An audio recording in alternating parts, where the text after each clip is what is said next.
Dapatkan welcome bonus sebanyak $170 selepas mendaftar di Huobi dan anda boleh mula membeli kripto kegemaran anda. Cubalah sekarang di Huobi Global. Dan Assalamualaikum dan salam kripto tuan-tuan puan.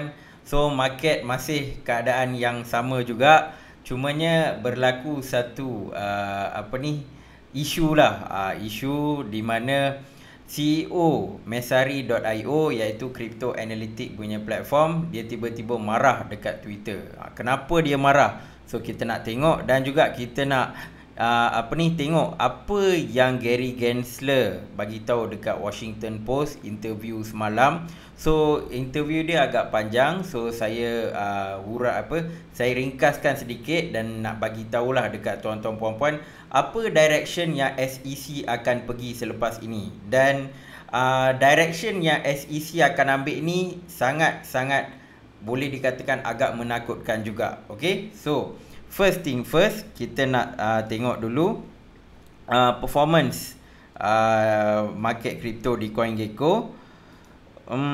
Bitcoin, Ethereum, dia ada pemulihan sedikit lah sebab pagi tadi ada news mengatakan China suntik lagi dana dana untuk recovery dia punya ekonomi, isu Evergrande lah kan. So market crypto nampak benda tu positif, lepas tu dia naik lah. Dia turun sekejap lepas Gary Gensler punya interview. Dia create macam satu ketakutan lah, market drop, lepas tu dia naik balik. Okay, so kalau kita tengok coin yang lain, okay, siapa yang perform? Decentralized Social, saya pun tak tahu, naik banyak juga ni. XDC Network, Elrond. Okay, so Elrond naik, Avalanche naik. Saya pun duk tunggu Solana pun naik, bila Elrond nak naik kan. So dia dah mula naik lah, Elrond naik. Avalanche boleh tahan juga, dia dah naik balik. Sebab saya tengok sekarang ni NFT tengah hot juga dekat Avalanche ni. Dekat Avalanche ni NFT agak hot juga. And then Axie Infinity masih kukuh lagi. Maksudnya dia dapat recover dengan cepat lah. Theta. Okay, so siapa yang tak berapa nak perform ni? OMG Network, Celo. Ni dua ni semalam naik banyak, hari ni dia drop banyak. Okay, Nia, Harmony, semua ni tak banyak naik lah. Phantom sebelum drop hari tu banyak dia naik. Sekarang ni dia turun balik lah. Okay, and then Tezos banyak.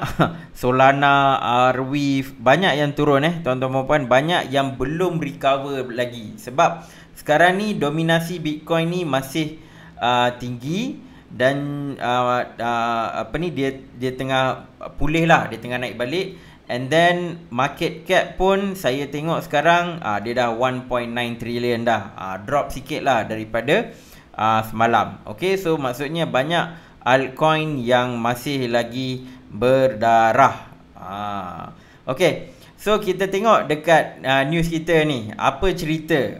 So ini adalah Twitter Ryan Selkis lah. Dia ni adalah founder Messari.io. Messari ni dia adalah crypto analytic punya platform lah. Sangat-sangat bagus, and research diorang semua memang padu lah. Okay, so Messari ni diorang buat event. Nama event dia adalah Mainnet. Okay, so dia panggil lah speaker-speaker. Biasalah dia buat panel discussion dan sebagainya. So apa yang tuan-tuan puan-puan baca ni adalah luahan hati CEO dia.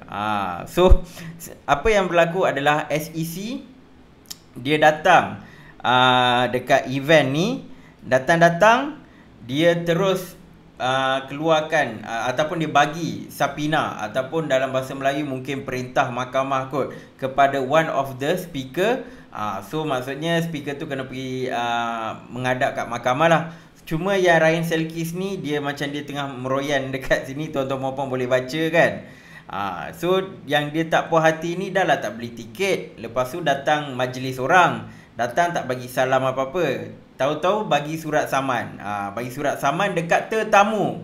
Kalau bagi dekat dia pun dia mungkin okey lagi kot. Ni bagi dekat tetamu yang datang dekat event dia, perintah mahkamah kan. Sepatutnya boleh je tunggu event ni habis ke dan sebagainya. Tapi SEC memang agak biadab lah, agak biadab pergi dekat dia punya event dan bagi surat saman. Jadi dia pun memang, kalau tuan-tuan puan-puan baca dia punya Twitter, memanglah banyak dia duk share dan dia sangat marah sampaikan ini saya tak tahulah gurauan ke atau betul-betul dia nak buat. Dia nak bertanding dan dia nak bertanding untuk jadi senator. Sebab nanti jadi senator dia bolehlah bawa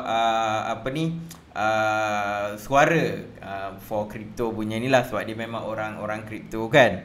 Mungkin dia marah so dia luahkan, ataupun mungkin dia dah plan dah dari sekarang 2024 lagi nak masuk jadi senator kan. Mungkin boleh jadi. Tapi kalau jadi senator baguslah kan. At least kripto ni terjamin sikit, ada suara.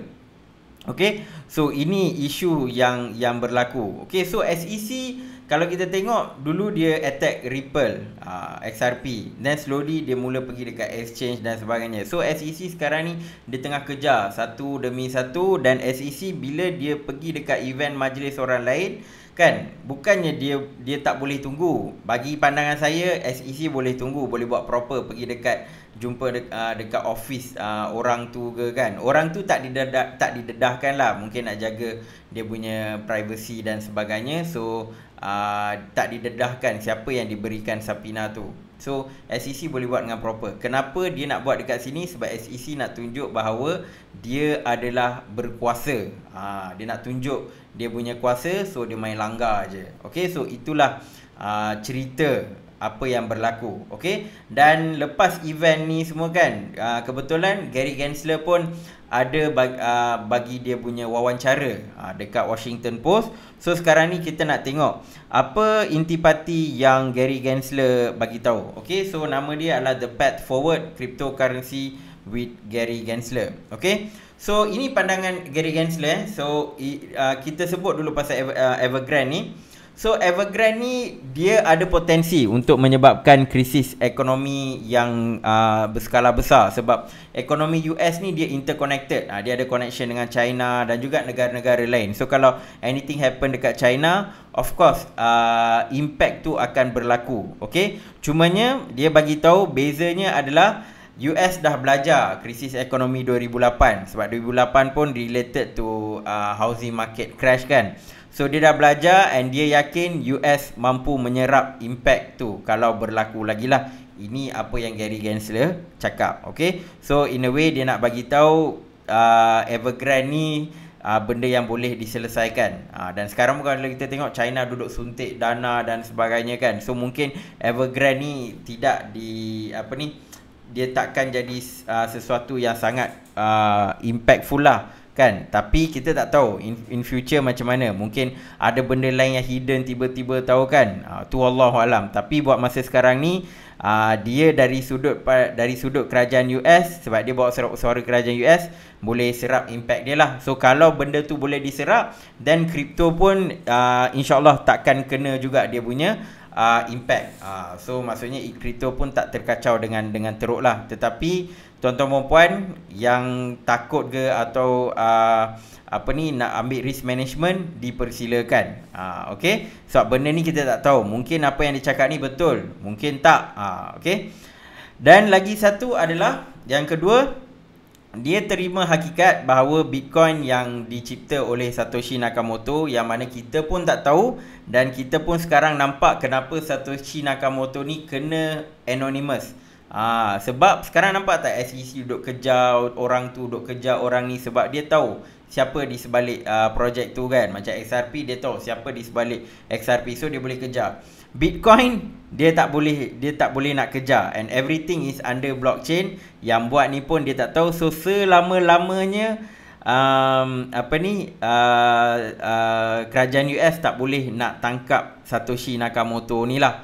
And selama-lamanya Bitcoin akan exist. Sebab apa? sebab dia pun tak tahu siapa founder dia. So hari ni baru orang mula nampak bagus jugalah Satoshi Nakamoto ni tak tampilkan diri awal-awal. So dekat sinilah kita nampak betapa geniusnya Satoshi Nakamoto. Okay, so dia terima hakikat Bitcoin dan blockchain dia bawa satu innovation baru dan juga dia menekan industri kewangan tradisional kan, macam bank dan sebagainya untuk melakukan inovasi ataupun perubahan. Okay, tetapi ini pandangan dia adalah teknologi blockchain dan juga kripto ni, aset kripto ni perlu berada di bawah naungan kerajaan. Dekat sini yang ramai yang tak puas hati dan tidak berapa bersetuju. Sebab selama ni pun Bitcoin tak ada bawah naungan kerajaan dan sebagainya, naik daripada 0 sen sampai sekarang walaupun dia drop sikit dekat 40k USD kan. So kalau saya tanya balik tuan-tuan puan-puan, kalaulah Bitcoin diletakkan bawah kerajaan US, rasanya dia boleh naik tak? Dekat situ kita dah boleh tahu dah kan. So bila diletak bawah naungan kerajaan, mungkin dia akan ada tekanan, pressure, kena compete dengan traditional finance dan sebagainya. So teknologi tu susah nak berkembang, inovasi tu susah nak berkembang. Dekat sini ramai yang tak puas hati dengan cadangan Gary Gensler. Sebab apa? Sebab Gary Gensler ni dia bukan orang yang tak tahu pasal cryptocurrency ataupun blockchain. Dia pernah bagi kuliah pasal blockchain, kripto dekat MIT kan. Compare to previous SEC punya ketua, dia ni memang tahu pasal blockchain dan kripto, tetapi dia masih degil nak letakkan bawah naungan kerajaan. Tapi kita faham, dia adalah lantikan kerajaan, jadi dia kena buat apa yang kerajaan cakap. So pandai kerajaan US ambil dia. Dia ambil seorang yang tahu pasal kripto dan blockchain. Waktu mula-mula dia dilantik, ramai yang macam happy. Ramai kata okey lah, dia ni faham pasal kripto, so dia boleh bekerjasama dan sebagainya. Hari ini dia menunjukkan taring dia ataupun wajah sebenar dia kan. Okey.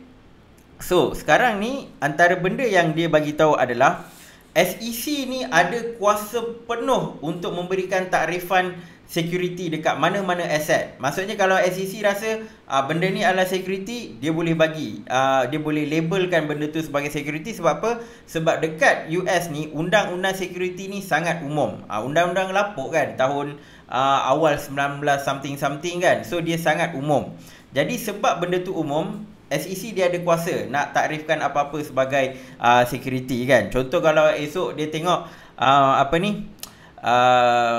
NFT dia nak kata security, boleh, tak ada hal sebab benda tu umum. Okey, so kenapa apa hujah-hujah dia yang menyatakan cryptocurrency dan token ni adalah security? Nombor satu, dia kata kripto ni seperti equity, bond ataupun mana-mana kontrak pelaburan lah. So dia samakan kripto dengan part tu.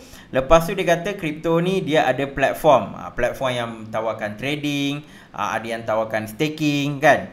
Dan yang ketiga, dia kata orang melabur dalam kripto sebab harapkan keuntungan. Jadi dia ambil semua hujah-hujah ni dan dia pun kata benda ni adalah security. Tapi macam saya kata, security law tu sangat umum. So benda ni boleh diperdebatkan dan apa yang dia katakan tu mungkin 100% tak betul. Contohlah kalau nombor 3 dia kata orang melabur dalam kripto sebab harapkan keuntungan. Contoh kalau hari ni saya nak buat bisnes ternakan kambing contoh kan. Lepas tu saya jumpa dalam 10 orang kawan saya kata okey, laburlah dalam bisnes kambing ni. Nanti lepas 10 tahun kambing ni besar kan, nanti saya jual apa semua dan you guys akan dapat profit. Saya cakap dekat kawan-kawan saya kan. So adakah kambing-kambing itu security? Sebab kawan saya dia bagi duit dekat saya sebab dia harapkan keuntungan. Bila bisnes kambing saya dah berkembang, dia akan dapat keuntungan lah kan, dividen ke dan sebagainya. So adakah kambing-kambing yang saya nak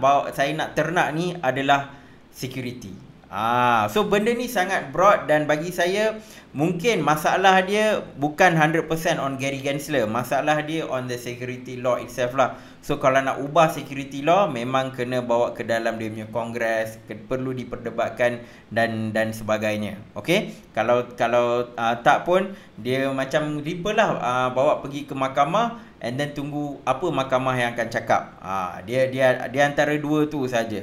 Tapi inilah hujah-hujah yang dia gunakan dan bagi saya hujah-hujah ni agak tak logik sebab macam dia kata mirip equity bond pun tidak begitu tepat because crypto ni dia run under smart contract. Dia run under smart contract. Everything kita boleh letak dekat smart contract tu. Condition semua tu kita boleh letak. So as long as dia boleh baca smart contract dan fahamkan, then sepatutnya tak ada masalah lah kan. Okay, and then yang platform yang menawarkan trading dan staking ni pun betul, diorang ada menawarkan trading dan staking, tapi untuk meletakkan dia sebagai security untuk mereka compete dengan traditional platform dan sebagainya, bagi saya tak begitu tepat lah. Sebab yang traditional punya platform pelaburan mungkin mereka dapat certain benefit dan sebagainya. Part-part tu dia tak cerita. Apa yang dia cerita nak regulate.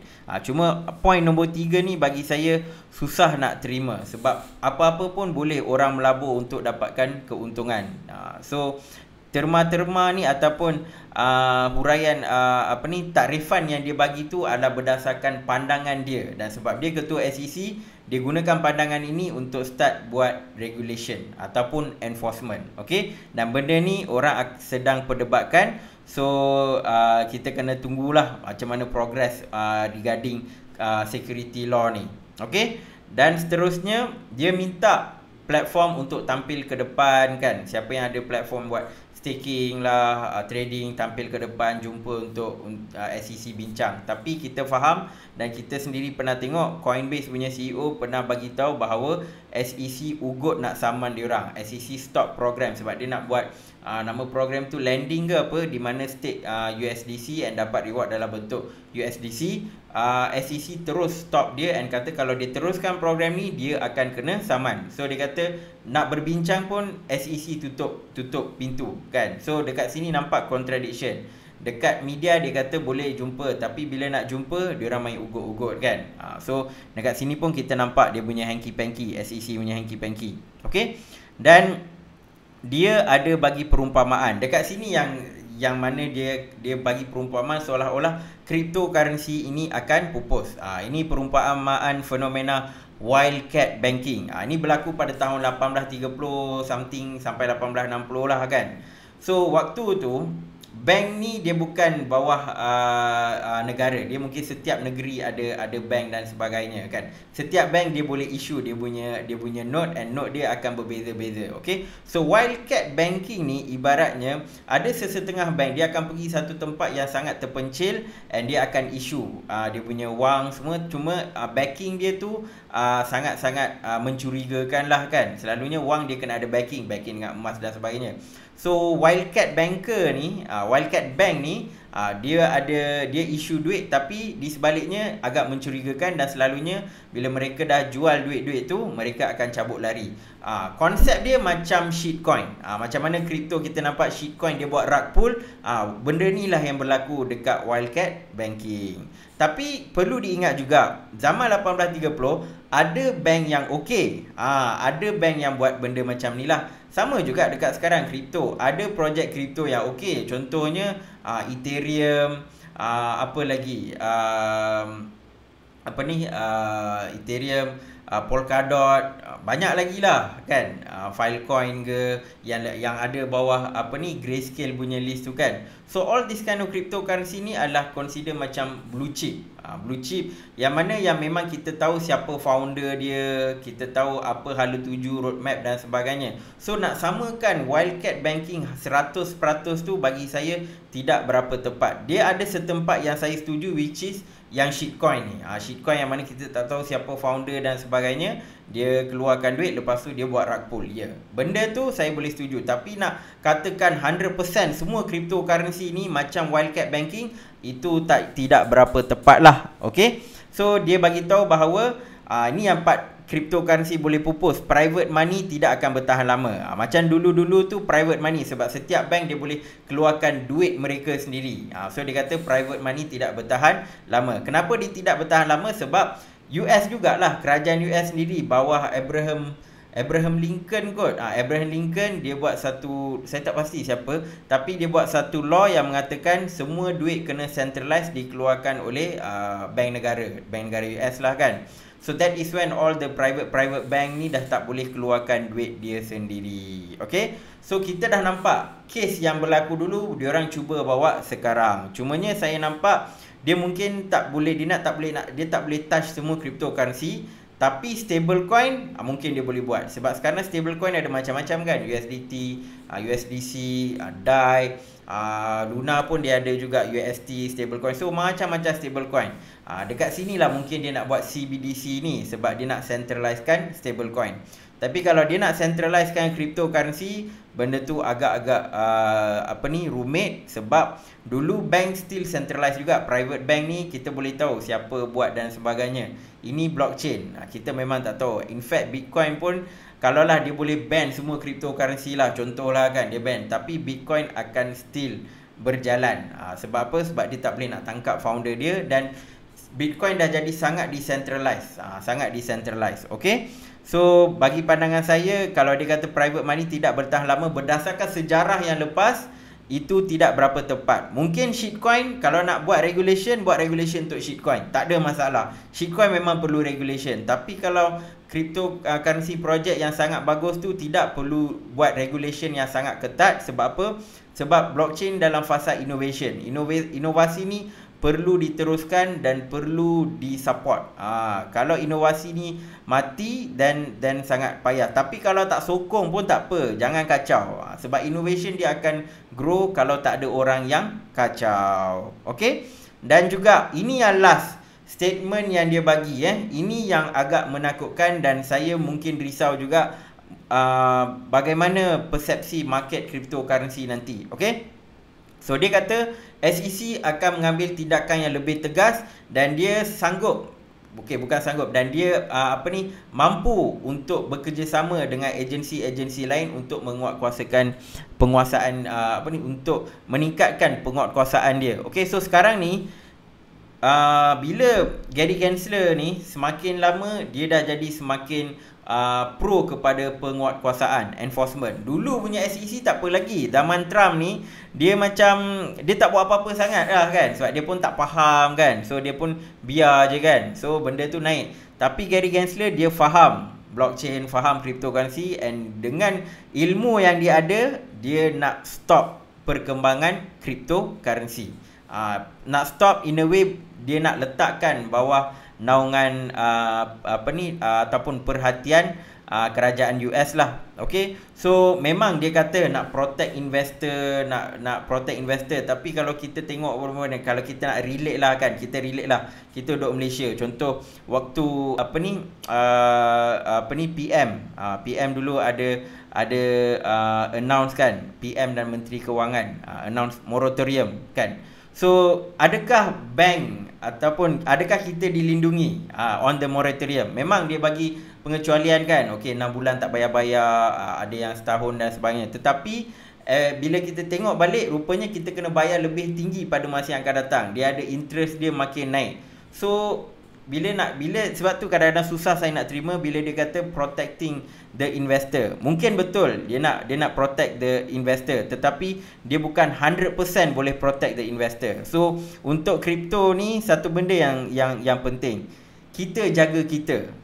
Itulah yang penting. Kita tak boleh harapkan siapa-siapa untuk jaga. Sebab tu saya kata duit pun seboleh-bolehnya simpan dalam wallet kripto, seed phrase tu simpan dengan elok. Sebab inilah waktu untuk kita belajar macam mana kita nak handle our own finance. Kalau tak, akan ada orang-orang macam Gary Gensler kata, kita nak lindungi, kita nak protect. Tetapi hakikatnya bukan. Dia hanya nak stop the development. Sebab apa? Sebab cryptocurrency tak ada tanpa perlindungan pun dia boleh naik dengan mendadak. Contoh Bitcoin, dari kosong dia dah naik sampai hampir hingga 60,000 kan. 3 bulan yang lepas kan, dia hampir pergi sampai 60,000. Ini berlaku tanpa so-called perlindungan tanpa perlindungan. Jadi sekarang ni apa yang akan berlaku? Ini apa jangka saya, akan berlaku satu perdebatan, nak kata perang taklah. satu perdebatan yang sangat-sangat dahsyat di antara industri kripto dan juga kerajaan US. Benda tu akan berlaku. Dan kalau benda itu berlaku, kita di Malaysia pun kena bersedia juga, sebab kita kena faham bila Binance kena ban dulu kan, dia start dari mana? Dari England, lepas tu dia pergi few other country, last dia datang dekat sini juga. Tapi walaupun kesan dia tak terlalu teruk, cuma kita akan rasa panik dan sebagainya kan. So kita kena bersedia dan kita kena always anticipate. Benda-benda macam ni boleh berlaku. Apa yang berlaku dekat US boleh berlaku dekat Malaysia. Cuma bukan nak takut-takutkan, cuma kita bersedia awal. Sebab tu saya share dengan tuan-tuan apa pandangan Gary Gensler. Okey, sebab apa yang dia kata mungkin satu dunia boleh pakai. So sekarang ni kita kena tunggu macam mana perdebatan atau perjuangan ini berlaku di US. Macam mana orang-orang kripto, orang-orang otai kripto, OG kripto ni akan cuba bagi penerangan dan sebagainya. Cuma masalahnya nak bagi penerangan pun SEC tak nak dengar. So kita nak tengoklah apa hala tuju yang diorang ambil, dan kita akan cuba tengok apa yang kita boleh belajar daripada case ni lah, ataupun isu ni. So sekarang ni kita kena watch and see, and hopefully market crypto tidak memberikan reaksi yang negatif lah terhadap isu ni.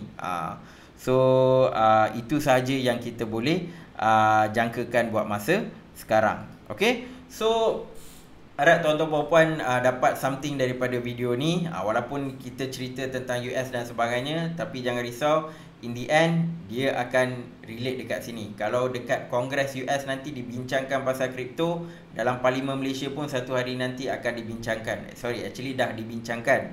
Cuma mungkin akan berlaku perbincangan susulan dan sebagainya. So kita kena jaga diri kita sendirilah. Okay, so insyaAllah kita akan jumpa dalam video yang akan datang. Assalamualaikum dan salam kripto.